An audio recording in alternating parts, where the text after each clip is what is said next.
Primera de Corintios capítulo 14. Procuren, pues, tener amor, y al mismo tiempo aspiren a que Dios les dé dones espirituales, especialmente el de profecía. Aquel que habla en lenguas extrañas, habla a Dios y no a seres humanos, pues nadie lo entiende.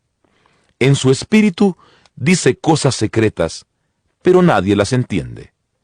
En cambio, el que comunica mensajes proféticos lo hace para edificación de la comunidad y la anima y consuela.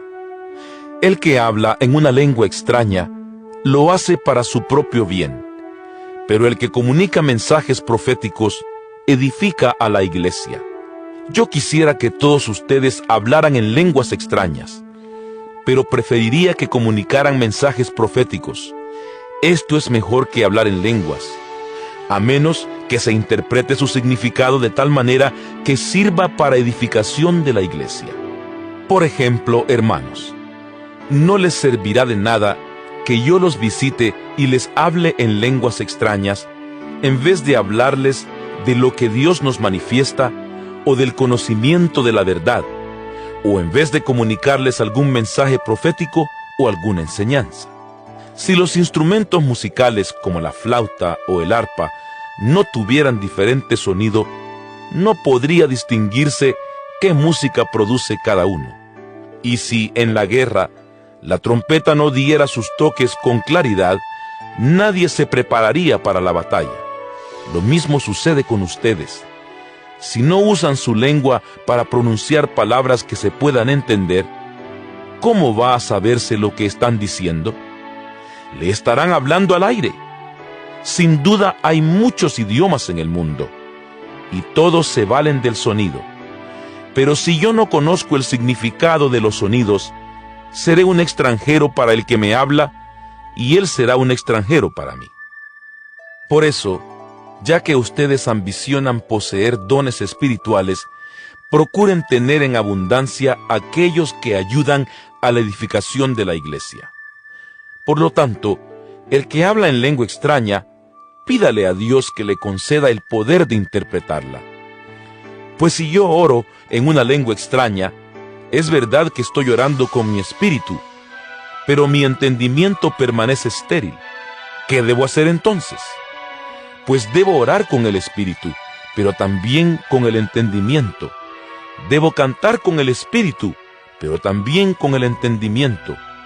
Porque si tú alabas a Dios solamente con el espíritu, y una persona común y corriente te escucha, no podrá unirse a ti en tu acción de gracias, pues no entenderá lo que dices.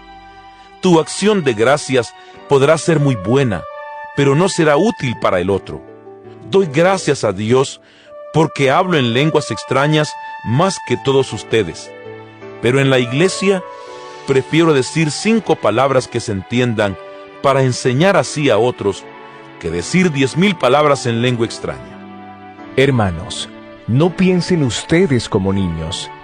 Sean como niños para lo malo, pero sean adultos en su modo de pensar. En la Escritura se dice: hablaré a esta nación en lenguas extrañas y por boca de extranjeros, pero ni aun así me harán caso, dice el Señor. Así que el hablar en lenguas es una señal para los que no son creyentes, no para los que tienen fe. Pero el comunicar mensajes proféticos es una señal para los que tienen fe, no para los que no son creyentes.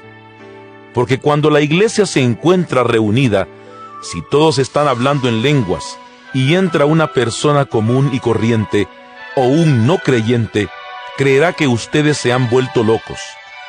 En cambio, si todos comunican mensajes proféticos y entra un no creyente o una persona común y corriente, él mismo quedará convencido y se examinará al oír lo que todos están diciendo. Así quedará al descubierto lo más profundo de su corazón y adorará de rodillas a Dios y reconocerá que Dios está verdaderamente entre ustedes. En resumen, hermanos, cuando ustedes se reúnan, unos pueden cantar salmos, otros pueden enseñar o comunicar lo que Dios les haya revelado, o hablar en lenguas extrañas o interpretarlas, pero que todo sea para edificación mutua. Y cuando se hable en lenguas extrañas, que lo hagan 2 personas o 3 cuando más, y por turno. Además, alguien debe interpretar esas lenguas. Pero si no hay nadie que pueda interpretarlas, que éstos no hablen en lenguas delante de toda la comunidad, sino en privado y para Dios. Igualmente, si hay profetas, que hablen 2 o 3, y que los otros examinen lo que se haya dicho. Pero si Dios le revela algo a otra persona que está allí sentada, entonces el primero debe dejar de hablar.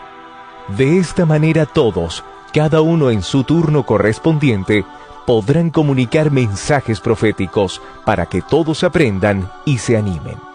El don de profecía debe estar bajo el control del profeta, porque Dios es Dios de paz y no de confusión. Siguiendo la práctica general de las comunidades cristianas, las mujeres deben guardar silencio en las reuniones de la iglesia, porque no les está permitido hablar. Deben estar sometidas a sus esposos como manda la ley.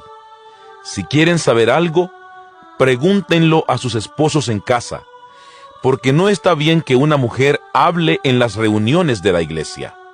Tengan presente que la palabra de Dios no comenzó en ustedes, ni ustedes son los únicos que la han recibido. Si alguien se cree profeta o cree estar inspirado por el Espíritu, reconocerá que esto que les estoy escribiendo es un mandato del Señor. Y si no lo reconoce, el Señor tampoco lo reconoce a él.